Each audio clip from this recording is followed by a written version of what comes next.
47 दिन से देखने वाला कोई नहीं है सर। आज यहाँ है तो सबको आके पूछ रहा है, आज यहाँ है तो सबको ही पूछ रहा है सर। आज यहाँ खड़े हैं तो हमसे पूछा जा रहा है। सरकार सब जान रही सर, हम बेहतर जानते हैं। 47 दिन से लगातार यहाँ बैठे हुए सर, कोई सर पैसा नहीं है आदमी के बस खाने के लिए। कैबिनेट में नियम नहीं बनता है, कैबिनेट होता है नियम बनाने के लिए सर। सरकार से ऊपर कैबिनेट से ऊपर कुछ नहीं है सर। सरकार नियमावली बना दे कि 14वां वित्त के कर्मी को ही 15वां वित्त में समायोजित किया जाता है, हो गया। केंद्र का चोचला बंद कीजिए, केंद्र का चोचला बंद कीजिए सर। झूठ झूठ का हम लोग को तड़पाया जा रहा है सर, तड़पाया जा रहा है हमको। सचिव मैम कहती है कि कोई भी नियम से इन लोग का समायोजन नहीं हो सकता है सर। सरकार नियमावली बनाए हमारे लिए, हम लोग एक एक वोट देकर हम लोग कैबिनेट और विधानसभा नियम बनाने के लिए भेजते हैं सर। मरते दम हम लोग अपने लिए नहीं करते हैं, हम लोग कैबिनेट और विधानसभा भेजते हैं नियम बनाने के लिए ही। इसके लिए नहीं ना कि आप नियम दूसरे का फॉलो करें, अपना नियम बना के लोग की इसमें कार्य करें सर। हम लोग वहीं बैठ के मर जाना। अगर 1 मिनट सुनिए, अगर सरकार इस चीज से खुश है, आप लोग खुश हैं कि हम लोग वहीं बैठे बैठे मर जाए, तो हम लोग अभी उठ के चल जाएंगे वहाँ। एकदम स्पष्ट बात, अगर सरकार चाहती है, आप लोग चाहते हैं कि हम लोग वहीं बैठे बैठे मर जाएं। पिछले 47-48 दिन से जिस तरह से हम लोगों से कोई वार्ता नहीं की गई, कोई मतलब नहीं रखा गया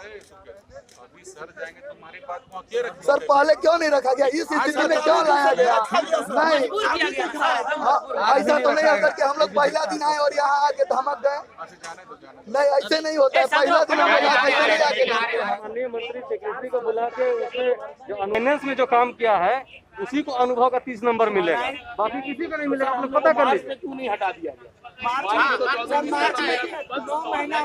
अगर सरकार इतना सारे सिस्टम को लेके चल रही है, वित्त विभाग को 31 मार्च को तो हम लोग खत्म थे। एक्सटेंशन क्यों मिला हम लोग? आप अपना काम कराने के लिए हमको एक्सटेंशन दिया, 9 महीना गधा जैसा कटवाए, और आज जब हम उस 9 महीना का हक मांग रहे हैं तो आप हमको ये बोलते हैं कि 30% का लॉलीपॉप आपको दिया जा रहा है। नहीं सर, ये तो गलत बात है। आप खुद सोच के देखिए, 31 मार्च को हमारा संविदा समाप्त, 14वें वित्त खत्म। आपका 14 फाइनेंस में जो राशि बचा हुआ तो उसका नहीं तो काम तो हम 15वें वित्त का नहीं किए सर, तो 15वें वित्त का काम था ना। तो ठगने का काम तो आप कर दिए सर पहले मेरे साथ, और आज आप हमको नियम बता रहे हैं। सरकार क्या बोला? नियम बनाना किसका काम है सर? नियम सर हटा दीजिए, मारिए, करवाइए, दिए लाठी डंडा पिटवाइए सबको यहाँ सर। हम लोग इंसान थोड़ी है। झारखंड के हैं जिन्होंने केंद्र सरकार को 2 बार पत्र लिखा है, पता कर लीजिए किसी मंत्री ने लिखा है, किसी स्टेट के मंत्री ने।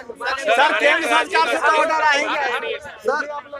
एक बात पूछना चाहते हैं सर, सरकार मतलब साधने के लिए काम करती है या लोकहित में काम करती है? अरे उसका दूसरा मामला नल जल योजना के तहत लिया गया है सर। फिर हम लोग नहीं सर, हमको सर ये सिस्टम हम लोग को भी कोई योजना में डाल नहीं, कोई भी योजना में हम लोग को डाल के काम देनी है। बोलिए क्या बोल, धीरे बोलो ना जी, कोई बहरा थोड़ा है। कि मेरा आवाज ही ऐसा है। सही बात है, कोई बहरा नहीं। बोलिए, उससे कोई दिक्कत नहीं है। बात ये है ना कि अगर कोई चीज नहीं होता है तब आदमी धरना प्रदर्शन करता है। आपका तो अभी शुरुआत ही नहीं हुआ है, आप लोग धरना प्रदर्शन में लग गए हैं, तो दबाव बनाने में लग गए हैं। नौकरी गया तो फिर हो रहा है ना, बातचीत हो रहा है ना। सर हम लोग 14 दिन से सिर्फ वेतन मिलता था। सुनिए, आज कैबिनेट मीटिंग हो रहा है, आपकी बात कहाँ तक पहुँचा हुआ है? समझ आ रहे?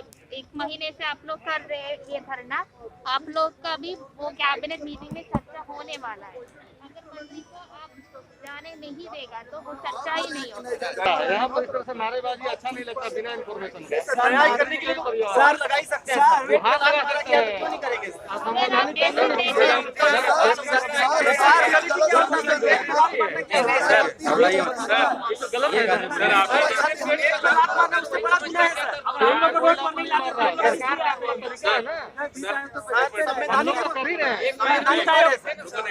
एक आदमी बात कीजिए। आप लोग मंत्री जी बोला गवर्नमेंट ऑफ इंडिया से परमिशन ले लीजिए, 14 फाइनेंस वाला को गवर्नमेंट ऑफ इंडिया से लिखिए। प्रमाण नहीं मिलता कि हमें हम लोग रिक्वेस्ट मोड में आए सर, हमेशा रिक्वेस्ट हम मोड लोग में कब रहे। आपको कहेंगे और हम लोग कभी रहे सर दंडाई वाला काम किए कभी भी? आप ही बताइए। हम लोग हमेशा अभी यहाँ पर तो बैठे हुए हैं सर, यहाँ बैठे हुए हैं सर, आपसे रिक्वेस्ट कर रहे हैं।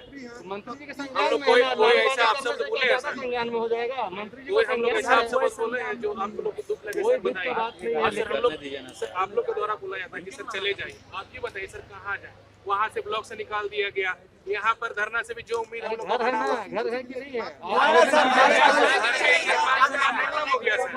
आवेदन कहाँ से कीजिएगा? यही तो आवेदन कीजिएगा। सर आवेदन हटाना वही काम के लिए दोबारा आवेदन क्यों? कोई संभव नहीं है ना। सरकार के लिए सब कुछ संभव है। नहीं तो नियुक्ति तो आपके विधायक में ही हो रही है। सर आयोग का वेतन कितना? फिर से 5 साल बाद फिर उसका बेरोजगार होंगे ऐसा? हम हेल्थ पे काम करते हैं। वही काम के लिए दोबारा नियम कानून क्यों बन रहा है? सर सर सर हम लोग से वही काम लिया जाएगा सर, तो फिर नया नियुक्ति क्यों सर? हम हेल्थ में काम करते हैं, आपके रिक्वेस्ट में काम करते हैं, लेकिन मेरे साथ अभी अवैध के माई बहन की धोखा के मेरे सर सुनिए सर, सुनिए, आप लोग कंप्लेन सुन लीजिए। सर क्या भद्र व्यवहार किया गया, माँ बहन भी किया गया, सुन लीजिए। किया गया हम लोग तो नहीं किया गया। हम लोग तो नहीं किया। सर साधारण सा एक सवाल है सर मेरा, हम लोग से वही काम कराया जाएगा, हम लोग का ऑटोमेटिक सर ब्रेक हो ही गया है सर, तो हम लोग को फिर सर नया नियुक्ति क्यों? ब्रेक हो गया है तो अवधि विस्तार कैसे होगा? आप ही बता दीजिए। सर अवधि विस्तार हम लोग को नहीं चाहिए सर, काम चाहिए हम लोग सर। को 15 फाइनेंस में नया ये कर दीजिए ना सर, अपग्रेड कर दीजिए। नया कॉन्ट्रैक्ट कर दिए सर, नया नया रिक्रूटमेंट आप लोग कॉन्ट्रैक्ट कर करके दीजिए। काम दे दीजिए। नहीं, रिक्रूटमेंट नया नहीं है। सर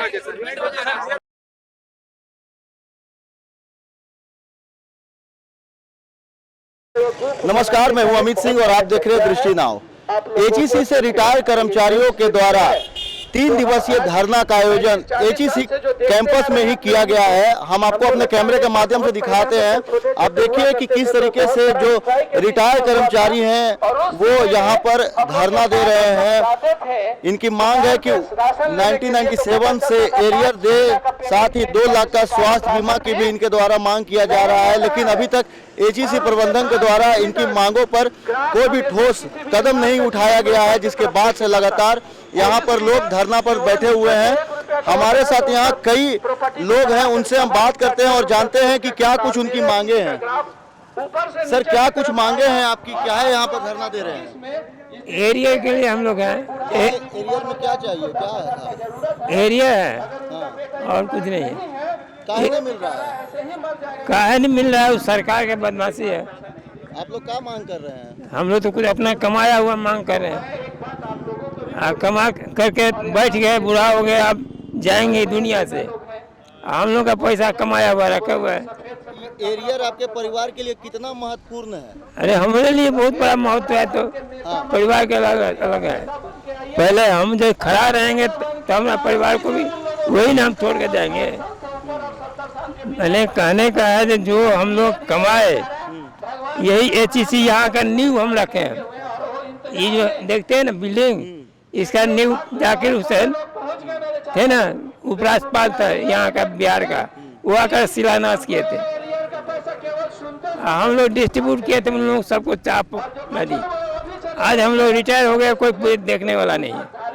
और इसलिए दुख ये होता है, ये एचईसी का भी दयनीय हालत कर दिया है। 2-2 महीना तनख्वाह नहीं मिलता है।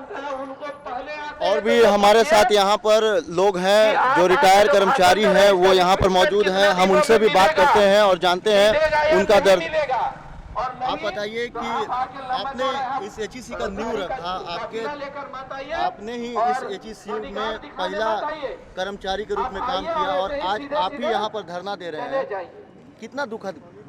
दुख तो बहुत ही, हम लोग जो एचईसी में रात दिन 24 घंटा हम लोग अपने बाल बच्चा छोड़कर कारखाना को आगे बढ़ाने का काम किया। हमारा वेतन पूरी निरीक्षक 197 में होना चाहिए, वो जा करके 8 में हुआ। वो तनख्वाह हमको 97 जो भी मिलना चाहिए वो 8 में दिया गया। मेरा 12 साल का एरियर मैनेजमेंट बोला था कि हम हमारी स्थिति ठीक हो तो हम आपको देंगे, वो एरियर के चक्कर में कितने लोग गुजर गए। और रिटायर आदमी के लिए तिनके का सहारा काफ़ी होता है, इसलिए हम चाहते हैं कि भाई अगर बुढ़ापा में कुछ एरियर अगर मिल जाता है तो हमारी बहुत अच्छी होगी। सेहत के लिए हम लोग उम्मीद किए थे कि हम लोग को दवा नहीं मिलता है, पारस से हम लोग का ट्रीटमेंट हो जाए अच्छा होगा। कोई ज़्यादा तो हम मांग नहीं रहे हैं कि भाई कम से कम OPD है, OPD में ही इलाज होता, हम लोग इतना ही चाह रहे हैं। लेकिन बिना एरियर लिए हुए अब हम लोग छोड़ेंगे नहीं, मरेंगे, जो कुछ करेंगे अब हम लोग लेकर ही छोड़ेंगे। ऐसा हो गया HCC हॉस्पिटल एक था जो हम लोग का इलाज होता था, वो हॉस्पिटल को भी बेच दिया गया। बोला जाए 2 लाख का आप लोगों का इंश्योरेंस किया जाएगा, अभी तक नहीं किया। तो यही तो अभी का समस्या है, कहीं ना कहीं बरगलाने का काम। हाँ, खाली बरगलाने का काम। और भी लोग हैं, हम उनसे भी बात करते हैं। हमारे साथ मौजूद हैं और भी कई ऐसे लोग हैं जो रिटायर हो चुके हैं और लगातार आंदोलन कर रहे हैं अपनी मांगों को लेकर। उनसे हम जानते हैं कि कितने साथी जो हैं इस आंदोलन में आंदोलन करते करते जान गंवा चुके हैं। बताइए ना। हम लोग वही एरियर के लिए लड़ रहे हैं। 97 से हम लोग का 10 साल का एरियर बाकी है। आपके कोई ऐसे साथी जो लगातार मांग करते रहे लेकिन उन्हें मांग नहीं मिला और आगे दुनिया में नहीं? हाँ, हम लोग का बहुतों साथी चले गए, स्वर्गवास हो गए। हम लोग को थोड़ा सा भी अगर मिलता तो अपना काम चलता। बुढ़ारी में कोई देखने वाला नहीं है, बाल बच्चे सब अपना अपना देखते हैं। बहुत कठिनाइयों का सामना है। अगर आपकी मांगों पर अभी भी ध्यान नहीं दिया जाता है तो आगे आप लोग क्या करिएगा?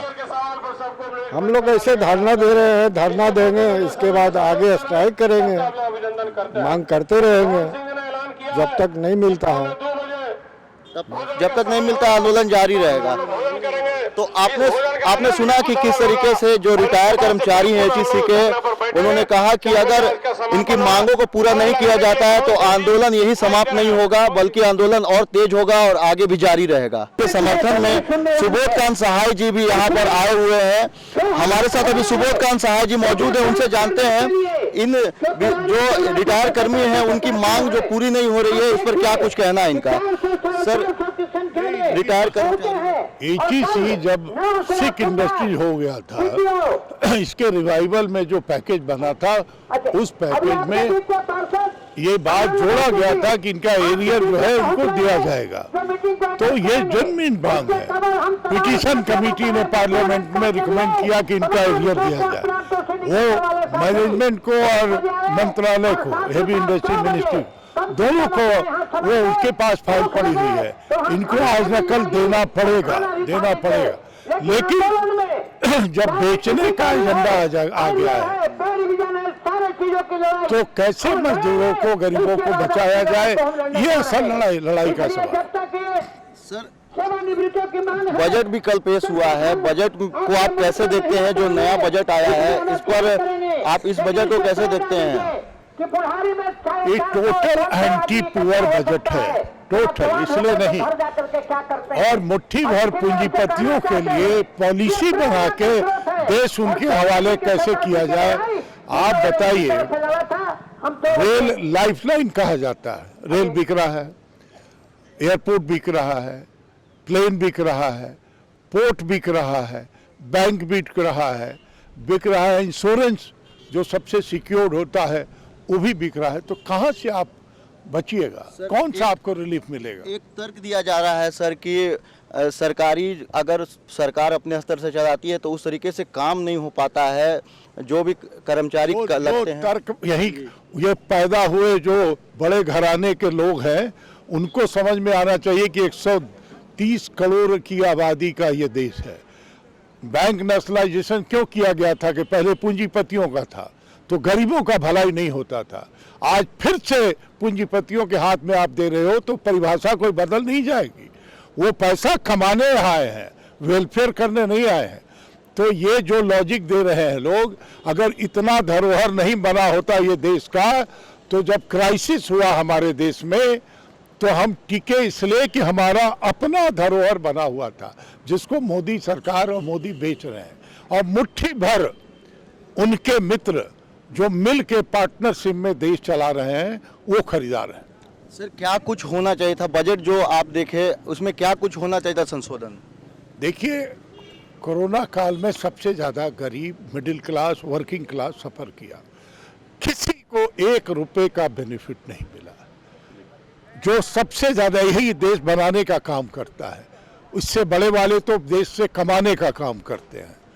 इनके लिए, जिनके लिए ये सबसे बुरा वक्त था, उसमें मोदी ने कुछ भी नहीं किया। उनको लाइबिलिटी समझ करके किनारे ढकेल दिया। मिडिल क्लास को दरकिनार कर दिया गया है बजट में। निश्चित, इसीलिए मैं कह रहा हूँ, यही है, इनको दरकिनार कर दिया गया कि सबसे ज़्यादा सफरर यही है। Thank you sir. तो ये हमारे साथ सुबोध कांत सहाय जी थे, जिन्होंने बताया कि इस बजट से सबसे ज़्यादा परेशान जो है वो आम आदमी हुआ है। आम आदमी के लिए इस बजट में कुछ भी देखने को नहीं मिला। सहयोगी ऋकिराज के साथ अमित सिंह, दृष्टि नाव।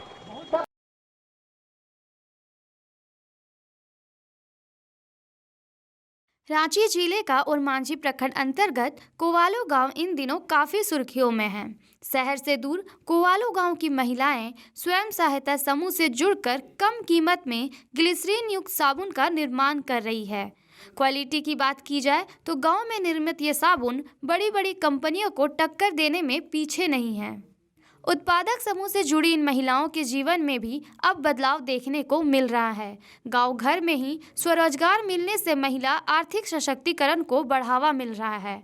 इनका मानना है कि प्रधानमंत्री के वोकल फॉर लोकल के आह्वान ने भी इनके काम को बहुत आसान बना दिया है। मेरा नाम है शांति देवी और मैं कोवालू गांव की रहने वाली हूं और हमारे उत्पादक समूह का नाम है कोवालू आजीविका किसान उत्पादक संघ। पहले हम लोग के पास उत्पादक समूह नहीं था, लेकिन हम लोगों ने उत्पादक समूह बनाया जिसमें हम लोगों ने 5 ग्रुप का यहाँ जुड़े हुए हैं और हम लोग अभी साबुन बनाने का उत्पाद कर रहे हैं और हम लोग चाहते हैं कि ये साबुन बनाने का बहुत ही अच्छी तरह से हम लोग इसका मार्केटिंग कर सकेंगे। बड़े बड़े साबुन बनाने की कंपनियों को हम लोग अपने मन में ठाने हैं कि उनको टक्कर देंगे और हमारे सभी इतनी सारी महिलाएं हैं जो हम लोग सब मिल के एक साथ मिलकर काम कर रहे हैं। जोहार सर, मेरा नाम संगीता देवी है और हमारा उत्पादक समूह का नाम है किसान आजीविका महिला उत्पादक संघ, जिसमें कि हम लोग एक प्रोडक्ट बना रहे हैं साबुन का, जो कि हमारा प्लास ब्रांड का है और कहीं ना कहीं हमारा केंद्र सरकार भी ये प्रोडक्ट को, लोकल प्रोडक्ट को ज़्यादा महत्व दे रहे हैं और बता रहे हैं कि ये महिला लोग अधिक से अधिक आगे जाके और ये काम कर सकते हैं और दीदी लोग कर भी रही है। बहुत जगह पर ये अचार का बिजनेस, ये मधु का बिजनेस, ये मधुमक्खी का बिजनेस, ये लोकल प्रोडक्ट हो रहा है जो कि दीदी लोग कर रही है। उससे जुड़े हैं तब से हमारा फालतू टाइम पास नहीं होता है। हम लोग साबुन बनाते हैं, इसे मार्केट में ले जाकर बेचते हैं, जिससे हम लोग को 2-4 पैसा फायदा होता है। उससे हम लोग घर की स्थिति, घर के जो खर्चे होते हैं उसमें पूरे करते हैं और जो थोड़ा बहुत पैसा बचता है उसे हमें भविष्य के लिए पैसा बचा रहे हैं। और जिससे बच्चों का कॉपी किताब खरीदने में परेशानी होती थी, अब वो हम लोग खुद मेंशन करते हैं अपने की खुद की आय से और पति के पे निर्भर नहीं रहना पड़ता है। अपना नाम बता दीजिएगा। सुनीता कुमारी मुंडा। ओरमांझी के प्रखंड विकास पदाधिकारी कुमार अभिनव स्वरूप बताते हैं कि महिलाओं के आर्थिक सशक्तिकरण के लिए सरकार की ओर से कई तरह की योजनाएं चलाई जा रही है।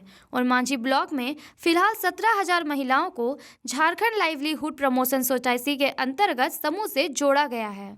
साबुन निर्माण से जुड़ी इन महिलाओं ने उत्पादन के बाद मार्केटिंग का भी पूरा खाका तैयार कर लिया है। बहुत जल्द ही स्थानीय बाजारों के साथ बड़े बड़े डिपार्टमेंटल स्टोर में भी ये साबुन की बिक्री के लिए उपलब्ध रहेगी। धन्यवाद। ऐसा है कि भारत सरकार और राज्य सरकार की कई ऐसी योजनाएं हैं जो महिला सशक्तिकरण के लिए कार्य कर रही हैं। जैसे हमारे यहाँ आजीविका मिशन है, यह जो नेशनल रूरल डेवलपमेंट प्लान होता था उसके तहत इसको हमारे यहाँ स्वयं सहायता समूह बनाए गए हैं। पूरे ब्लॉक में लगभग 17,000 महिलाओं को इससे जोड़ा गया है और सभी स्वयं सहायता समूह का बजाबते प्रशिक्षण होता है। कई ग्रुप्स हैं जो सब्जी उत्पादन कर रहे हैं, कई ग्रुप्स हैं जो साबुन बनाते हैं, कई ग्रुप हैं ऐसे जो कि मशरूम का उत्पादन कर रहे हैं, कई ग्रुप ऐसे हैं जो मसाले का बिजनेस कर रहे हैं और कई प्रकार की गतिविधियां, मुर्गी पालन, पशुपालन और अन्य प्रकार की योजनाओं में सभी लोग जुड़े हुए हैं और उनके द्वारा इनका आर्थिक सशक्तिकरण किया जा रहा है, इनको मजबूत किया जा रहा है।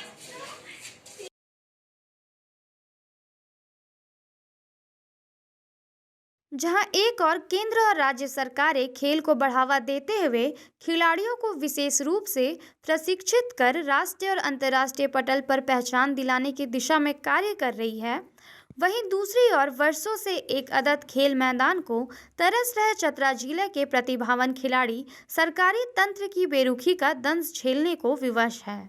सरकार और उसके रहनुमाओं के कार्यालयों का चक्कर काट थक चुके खिलाड़ियों ने व्यवस्था के विरोध ही मोर्चा खोलते हुए खुद श्रमदान कर अपने लिए खेल मैदान बनाने का बीड़ा उठाया है। कुंदा प्रखंड मुख्यालय के खिलाड़ी आपसी चंदा इकट्ठा कर गड्ढों में तब्दील हो चुके मैदान को जीवंत करने में जुट गए हैं। ये आपसी चंदे के पैसे से जहां मैदान के गड्ढों को जेसीबी और ट्रैक्टर के माध्यम से भरवाने में जुटे हैं, वहीं खुद श्रमदान कर गिट्टी व पत्थर के टुकड़ों को हटाकर उसे खेलने लायक मैदान का मूर्त रूप दे रहे हैं। व्यवस्था से नाराज युवा खिलाड़ी श्रमदान से कुंदा प्रखंड मुख्यालय के चर्चित शहीद जेडी अमर खेल मैदान की मरम्मत करने में जुटे हैं। खुद हाथ में कुदाल व फावड़ा उठाकर कार्य करने में जुटे हैं। ये खिलाड़ी अपनी मेहनत से व्यवस्था के दावों की न सिर्फ पोल खोल रहे हैं, बल्कि सरकारी रहनुमाओं व जनप्रतिनिधियों को खुली चुनौती भी पेश कर रहे हैं। खेल के प्रति जागरूक खिलाड़ियों के इस उत्साह को देखते हुए स्थानीय वासियों का भी उन्हें सहयोग मिल रहा है। व्यवसायी संघ के प्रतिनिधि भी उन्हें मैदान करने में आर्थिक सहयोग कर रहे हैं। खिलाड़ियों का आरोप है कि वो सांसद, विधायक से लेकर उपायुक्त के अलावा सभी जिम्मेवार अधिकारियों के कार्यालयों का चक्कर काट चुके हैं, लेकिन ना तो किसी ने खेल को बढ़ावा देने के प्रति तनिक भी दिलचस्पी दिखाई और ना ही कोई उनकी समस्याओं को गंभीरता से लेने को तैयार ही हुआ। ऐसे में उनकी प्रतिभा जाया ना हो, इसे लेकर वे खुद श्रमदान कर मैदान बनाने का निर्णय खिलाड़ियों ने लिया है। कहा है कि सरकार और जनप्रतिनिधियों की लापरवाही के कारण ना तो खिलाड़ियों का मानसिक विकास हो पा रहा है और ना ही शारीरिक। हम सभी स्टार क्रिकेट क्लब कुंदा के तरफ से श्रमदान और रहे हैं ट्रैक्टर और जेसीबी से। यहाँ पे जितने भी सांसद प्रतिनिधि हुए, विधायक प्रतिनिधि हुए, विधायक हुए, सांसद हुए, उपायुक्त, सभी के पास मैंने पत्र लिखा और पर्सनली कहा भी, लेकिन यहाँ पे कोई काम सब अधूरा रह गया। सब फिर लास्ट में हम लोग सब अपने से काम कर रहे हैं। कहते हैं सभी लोग कि खेल के साथ पढ़ाई के साथ खेल भी ज़रूरी है, लेकिन सिर्फ कहने के लिए है, लेकिन कोई काम यहाँ पे सही से हो नहीं पा रहा है। यहाँ पे मैदान ही नहीं रहेगा, खेलने के लिए व्यवस्था ही नहीं रहेगी तो लोग कहाँ खेलेंगे। सिर्फ कहते हैं कि पढ़ाई के साथ खेल ज़रूरी है और जिससे मानसिक और शारीरिक विकास होती है, लेकिन खेल मैदान न होने के कारण यहाँ पे न शारीरिक और न मानसिक विकास हो पा रही है। एक ही खेल मैदान है जहाँ हमारे स्टार क्रिकेट क्लब के जितने भी युवा हैं सब श्रमदान करके ग्राउंड बनाने में लगे हुए हैं। हम लोग आपस में ही पैसा जमा करके ट्रैक्टर और जेसीबी से काम लगाए हुए हैं। प्रतिभा तो खिलाड़ियों के अंदर ही सुविधा के अभाव में दम तोड़ रही है। सबसे मजे की बात तो यह है कि सीआरपीएफ ने इस मैदान के 4 दीवारी पर मेंटेनेंस का बोर्ड जरूर लगा रखा है, लेकिन अब उसके अधिकारी कुछ भी कहने से भाग रहे हैं। हालांकि खिलाड़ियों के श्रमदान कर मैदान तैयार करने की खबर के बाद जिला खेल पदाधिकारी उन्हें हर संभव मदद करने का आश्वासन जरूर दे रहे हैं। नहीं है, अगर कुछ ऐसे खिलाड़ी हैं तो उनसे आग्रह है कि वो एक बार हमसे कांटेक्ट करें, चाहे मोबाइल में कांटेक्ट करें, चाहे डायरेक्टली हमसे आकर के मिले, और निश्चित रूप से हम लोग करेंगे, क्योंकि अभी हम लोग फोटो हो परियोजना के तहत भी कई जगह खेल मैदान का निर्माण कर रहे हैं। दूसरी बात है, कल मैं क्रिकेट का एक टूर्नामेंट था टंडुआ में, वहाँ पर भी हो कर के आया हूँ। तो जहाँ खिलाड़ियों की जो भी आवश्यकता होती है हम लोग पूरी प्रयास कर रहे हैं, तो उनको सभी वो सुविधाएं देंगे।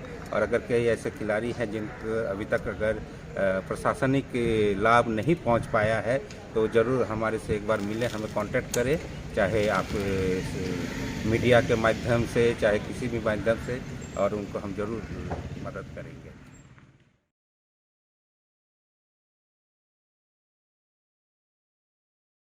प्रतिबंधित तृतीय सम्मेलन प्रस्तुति कमेटी नक्सलियों के विरुद्ध चतरा पुलिस को बड़ी सफलता हाथ लगी है। एसपी ऋषभ झा को मिली गुप्त सूचना के आधार पर लावा थाना पुलिस और सीआरपीएफ की 190 बटालियन के संयुक्त टीम ने अमेरिकन मेड विदेशी राइफल समेत हथियार और भारी मात्रा में जिंदा कारतूस के साथ नक्सली कुरियर को गिरफ्तार किया है।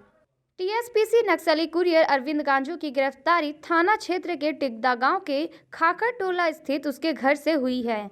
एसपी ऋषभ झा ने बताया कि गुप्त सूचना मिली थी कि जिले में किसी बड़ी घटना को अंजाम देने के उद्देश्य से तृतीय सम्मेलन प्रस्तुति कमेटी के नक्सलियों के द्वारा लावालौंग थाना क्षेत्र में संगठन के सक्रिय सदस्य अरविंद गांजू के घर भारी मात्रा में अवैध गोली और हथियार जमा कर रखा है। सूचना पर त्वरित कार्रवाई करते हुए पुलिस और सीआरपीएफ की संयुक्त टीम बनाकर अभियान चलाने का निर्देश दिया गया था। अभियान के दौरान ही सुरक्षा बलों ने नक्सली कुरियर अरविंद गांजू को उसके घर से हथियार के जखीरे के साथ धर दबोचा। गिरफ्तार नक्सली के घर से पुलिस ने American made 30 MI US rifle, bore का बोल्ट राइफल व जिंदा चक्र कारतूस बरामद किया है।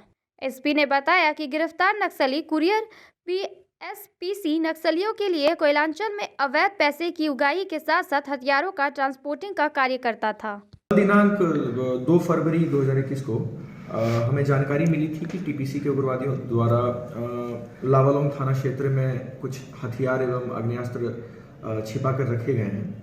इसमें एसडीपीओ सिमरिया के नेतृत्व में एक टीम का गठन किया गया, जिसमें चतरा पुलिस के अलावा सीआरपीएफ 190 बटालियन की भी टीम थी। इन लोगों के द्वारा जब अरविंद गंजू जो ग्राम टिकदा टोला खाखर थाना लावालौंग के रहने वाले हैं, इनके घर में छापेमारी की गई तो उनके घर से और उनके घर के आसपास से काफ़ी मात्रा में हथियार और आग्नेयास्त्र बरामद हुए। इसमें करीब 2680 राउंड लाइव कार्ट्रिजेस बरामद हुए हैं, जिंदा गोली बरामद हुई है, अलग अलग कैलिबर्स के हैं। साथ में एक US मेड स्प्रिंगफील्ड राइफल है जो M1 सीरीज का है, जो टीपीसी के उग्रवादी पहले भी यूज़ करते थे, इसका इस्तेमाल करते थे। एक ऐसा ही राइफल हमें पहले भी मिला था कुछ दिनों पहले, और एक 315 बोर का बोल्ट राइफल मिला है। तो 2 राइफल्स हैं और 2680 लाइव कार्ट्रिजेज हैं। इसमें एक आदमी की गिरफ्तारी हुई है और बाकी लोगों और बाकी हथियारों के विरुद्ध छापेमारी जारी है। गिरफ्तार व्यक्ति कौन है सर? गिरफ्तार व्यक्ति अरविंद गंजू जो टिकदा गांव का रहने वाला है। इसका संबंध रहा है टीपीसी से, और पहले भी पूर्व में भी टीपीसी के जो बड़े उग्रवादी रहे हैं, इनके हथियार को छुपा कर रखने का, उसका लेन देन करने का कि इसकी संलिप्तता सामने आई थी और इसका काफ़ी एक्टिव इन्वॉल्वमेंट रहा है। इसकी गिरफ्तारी हुई है।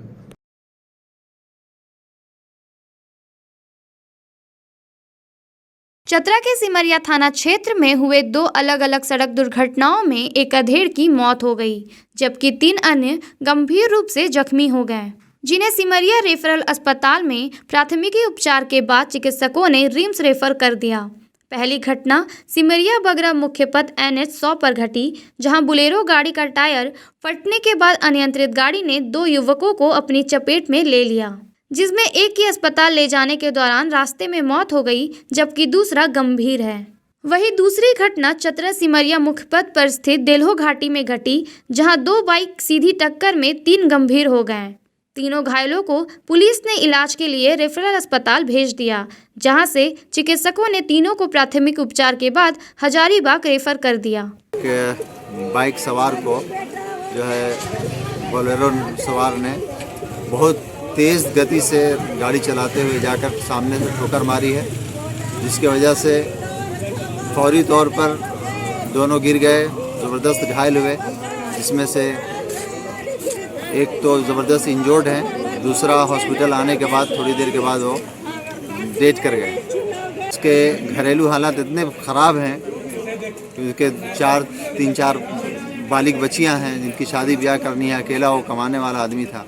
पर गाड़ी आ जाती, एम्बुलेंस पहुंच जाती तो शायद उसकी जान बचाई जा सकती थी। ये इस तरह की लापरवाही आए दिन हॉस्पिटल की तरफ से और एम्बुलेंस के तरफ से देखने में आती है। दूसरी बात यह है कि जो गाड़ियां चलती हैं, बेलगाम गाड़ियां चल रही हैं, कोई न ट्रैफिक का कोई निज़ाम हमारे यहाँ है, न कोई सिस्टम है। जिस बस अपने हिसाब से लोग गाड़ी चला रहे हैं और जिसको जो मर्ज़ी आ रही है, जिस तरह मर्ज़ी आ रही है गाड़ी ड्राइव कर रहे हैं, किसी की जान जा रही है, उससे किसी को परवाह नहीं है। इंसान बिल्कुल मूली गाजर की तरह हो चुका है।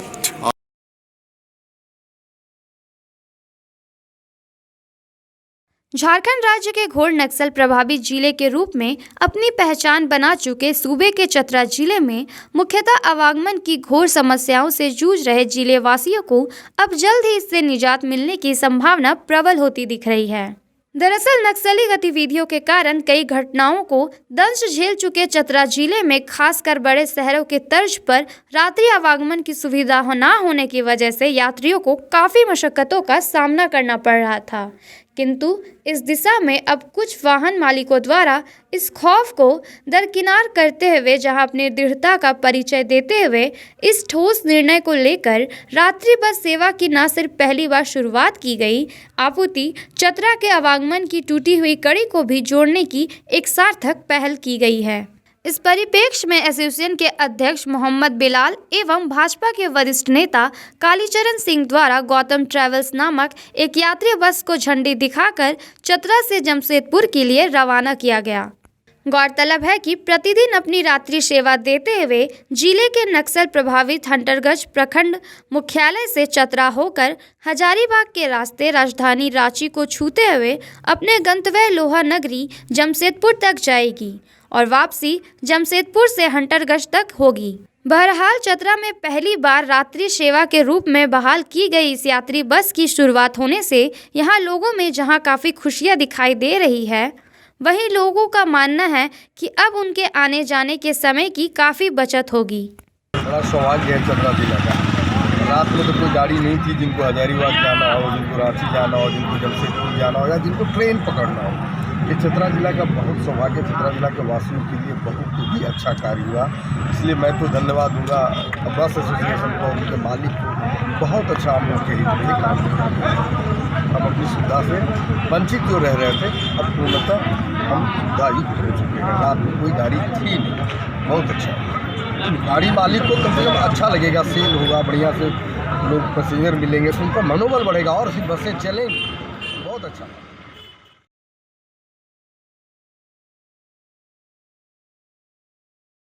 क्या मेरे को हिंदी सिखाएगा ये? हम तो उसको कान पकड़ के हिंदी सिखा देगा। हम लोग भी 5 बरस तक हिंदी पढ़ा ना, वो हमको हिंदी सिखाता है। वो तो टेलीप्रॉम्प्टर देख के बोलता है, गुजराती भाषा में लिख के। अरे देखो, आप मेरे को बोलो हम हिंदी पूरा पढ़ देगा। हम तो हिंदी अच्छा से पढ़ देता है। देखो इधर में लिखा इंग्लिश हिंदी, तो हिंदी देखो क्या पढ़ता है। दूध दही सब सही बंगाल में यह किसी का सरकार अभियान भर रहा है। जान जान के दीदी ममता दीदी जिंदाबाद जिंदाबाद। दीदी वी आर विथ यू। जितना भी हिंदी बोलोगे मैं सब पढ़ लेता है। हाँ, मैं हिंदी अच्छा से पढ़ लेता है। वो लोग नहीं पढ़ सकता है, वो टेलीप्रॉम्प्टर में देख के पढ़ता है। जो भाषा देखता है टेलीप्रॉम्प्टर में गुजराती में लिखा देता है और वही पढ़ता है। हम तो गुजराती का भी हमारा याद है। केम छो भाई छो हमको भी पता है। जैसे पंजाबी लैंग्वेज हम तो अच्छा जानते हैं। पंजाबी लोग कोई बात कहे हमारे साथ पंजाबी में बात करो, हम बात करते हैं। हम पंजाब में हर गुरुद्वारा घूम कर आया, अभी नहीं। वो टाइम पे जब गड़बड़ हुआ था तब कोई जाने के लिए डरते थे, तो मैंने बोला मेरे को भेज दो। हम गुरुद्वारा में जाते थे और तब मेरे को पता नहीं चलता कौन है पंजाबी, सबको एक ही रकम देखने लगता था। लेकिन बाद में जब ज्यादा मिला तो अभी आई कैन आइडेंटिफाई एवरीबॉडी। लेकिन हम किसके लिए दिया? मैं गया गांव में गुरुद्वारा में, खाली 2 बात कहा। एक कहा बॉय गुरु जी का खालसा, वो बोला बॉय गुरु जी का फतेह। और हमने कहा सत श्री अकाल, वो बोला है हम बोला है बोले सोनीहाल, वो बोला है सत श्री अकाल। और मैं गुरुद्वारा में हलवा मांग के खाता है। उसको हलवा बहुत बढ़िया होता है। गुरु नानक का जन्मदिन में मेरे को घर में भेजता है। जैसे बिहारी का पास हम लिट्टी मांग के खाता है।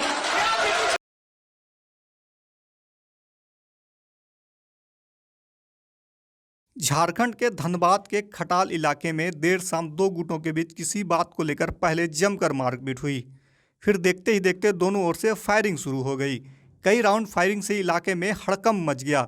घटना की जानकारी पाकर बागमारा डीएसपी निशा मुर्मू और 4 थाने मधुबन, बरोरा, बागमारा और सोनारडी की पुलिस मौके पर पहुंचकर मामले को शांत कराया। पुलिस ने मौके से 3 खोखा भी बरामद किया। ग्रामीणों ने बताया कि जेएमएम और भाजपा समर्थकों के बीच पुरानी रंजिश को लेकर मंगरा हटिया के पास मारपीट होने लगी। थोड़ी देर बाद फुलारी टांग खटाल के पास देखते ही देखते दोनों पक्षों के समर्थकों का जुटान होने लगा और दोनों ओर से फायरिंग शुरू हो गई। गोलियों की तड़तड़ाहट से इलाका पूरा गूंज उठा, जिससे मौके पर भगदड़ की स्थिति उत्पन्न हो गई। गोलियों की आवाज़ सुनकर ग्रामीण जान बचाने के लिए अपने अपने घरों में दुबक गए। घटना की सूचना पर मौके पर पहुंची पुलिस उपद्रवियों को पकड़ने के लिए इलाके के एक एक घर में सर्च अभियान भी चलाया। खटाल इलाकों को पुलिस छावनी में तब्दील कर दिया गया। वहीं मामले में किसी भी पक्ष द्वारा पुलिस में सीखी शिकायत नहीं की गई है। वारदात में दोनों पक्षों के लगभग 1 दर्जन लोगों के घायल होने की सूचना है। कारू यादव पहले एक गोली चलाया, तीसरा चलाया मुकेश यादव, फिर मोहन यादव, गुड्डू यादव, और फिर एगो प्रदीप यादव, प्रकाश यादव, करण यादव, विनोद यादव। क्या कारण से चलाया? क्या कारण से? मेरा भाई हटिया में था, रगेरा उसको मार रहा था, तो उनको गाड़ी लगा हुआ था, हमको एक ढेला लगा दिए उसको गाड़ी में। इतनी को बात हुआ। आज देखिए वहाँ पर भी ढेला पत्थर उसका घर में भी चूर दिया कि उसी के घर में हम लोग यहाँ आए, मेरा पापा को कुल मिलकर बाजार के मारने। क्या कारण? कौन सी का गाड़ी लगाए हुए थे? स्कॉर्पियो उसका लगा हुआ था।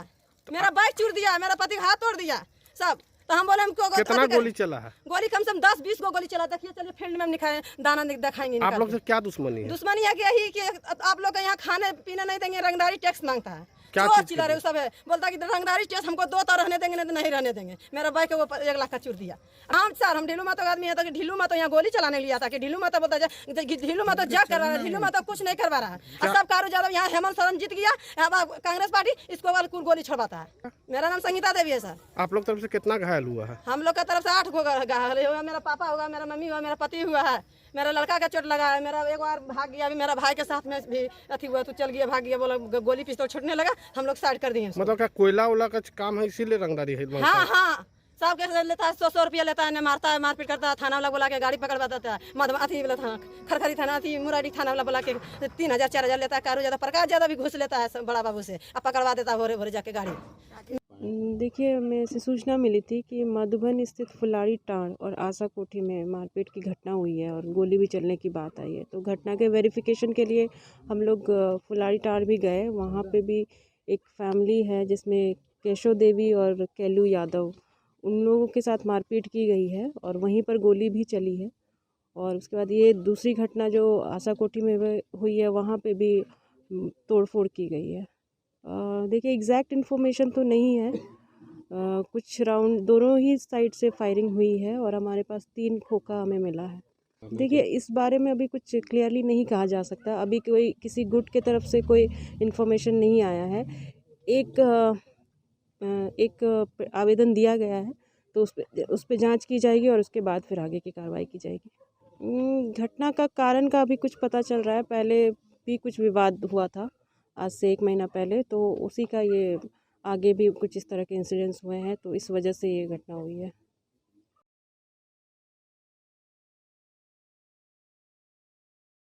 देश के कई राज्यों में लव जिहाद के खिलाफ कानून बनने के बाद भी नाम बदलकर हिंदू लड़कियों को अपने प्रेम जाल में फंसाने और उनसे शादी रचाने का सिलसिला अभी भी जारी है। 2 दिनों में ऐसा ही 2 आरोप झारखंड के गढ़वा जिले में सामने आया, जहां नवादा मोड़ के एक मुस्लिम युवक ने हिंदू लड़की से शादी रचाने गढ़देवी मंदिर पहुंच गया था। इसी तरह का दूसरा मामला सामने आया है, जहां रमना थाना क्षेत्र के बहियार खुर्द निवासी अन हुसैन अपना बदला नाम आर्यन सिंह बताकर गढ़देवी मंदिर एक हिंदू लड़की के साथ शादी रचाने पहुंच गया। कमेटी के लोगों ने इसकी सूचना पुलिस को दी। पुलिस युवक एवं लड़की के बड़ी बहन को पकड़कर थाने ले आई। आरोप है कि लड़का अपना परिचय हिंदू युवक के रूप में दिया और फिर लड़की से दोस्ती शुरू की। फिर अन हुसैन लड़की के साथ गढ़देवी मंदिर में शादी रचाने पहुंचा। कमेटी के लोगों को संदेह हुआ तो लड़के से पूछताछ करने लगे। लड़का ने अपना नाम आर्यन सिंह बताया। कमेटी के लोगों ने जब उस लड़के से पूछताछ की तो उसने अपना वास्तविक नाम अन हुसैन बताया। उसी दौरान लड़की वहां से भाग गई। बस मुस्लिम। क्या नाम है तुम्हारा? अमन हुसैन। मंदिर में क्या करने आए? और पूजा करने, वो बोले कि पूजा करेंगे। धर्म परिवर्तन कर लिए हो? नहीं। धर्म परिवर्तन करने आए थे? हिंदू बनने आए थे? अरे हमको नहीं पता था। तो मंदिर में एंट्री क्यों तुम किए? कौन जगह है? कौन जगह है? मंदिर है। कौन मंदिर? गढ़देवी मंदिर। तो तुम्हारा नाम आर्यन क्या बताया? वो बोली कि आर्यन बताना। कौन थे जिसके साथ आए थे तुम? वो दोस्त थे। दोस्त थे कि थी। क्या नाम है उसका? काजल। कमेटी के लोगों ने युवक से फोन करने को कहा। लड़का ने फोन कर लड़की की बड़ी बहन को गढ़देवी मंदिर आने को बोला। लड़की की बड़ी बहन जब मंदिर पहुंची तो उस लड़के को देखकर वो दंग रह गई। वह बोली कि मेरा फुफेरा भाई का नाम आर्यन सिंह है, मैं वही समझकर यहाँ आई हूँ। पुलिस मौके पर पहुंचकर अन हुसैन एवं लड़की की बड़ी बहन को पकड़कर थाने ले आई। युवक ने बताया कि वो आर्यन नहीं अन हुसैन है, लड़की बोली थी इसलिए मंदिर आया था। एसडीपीओ भमन टूटी ने बताया कि दोनों से पूछताछ की जा रही है। गढ़देवी मंदिर में कुछ लोगों द्वारा एक युवक और एक महिला को पकड़कर रखा गया था, जिसे थाना लाया गया है और पूछताछ किया जा रहा है। आगे पूछताछ के बाद सत्यापन के पश्चात आगे की कार्रवाई की जाएगी।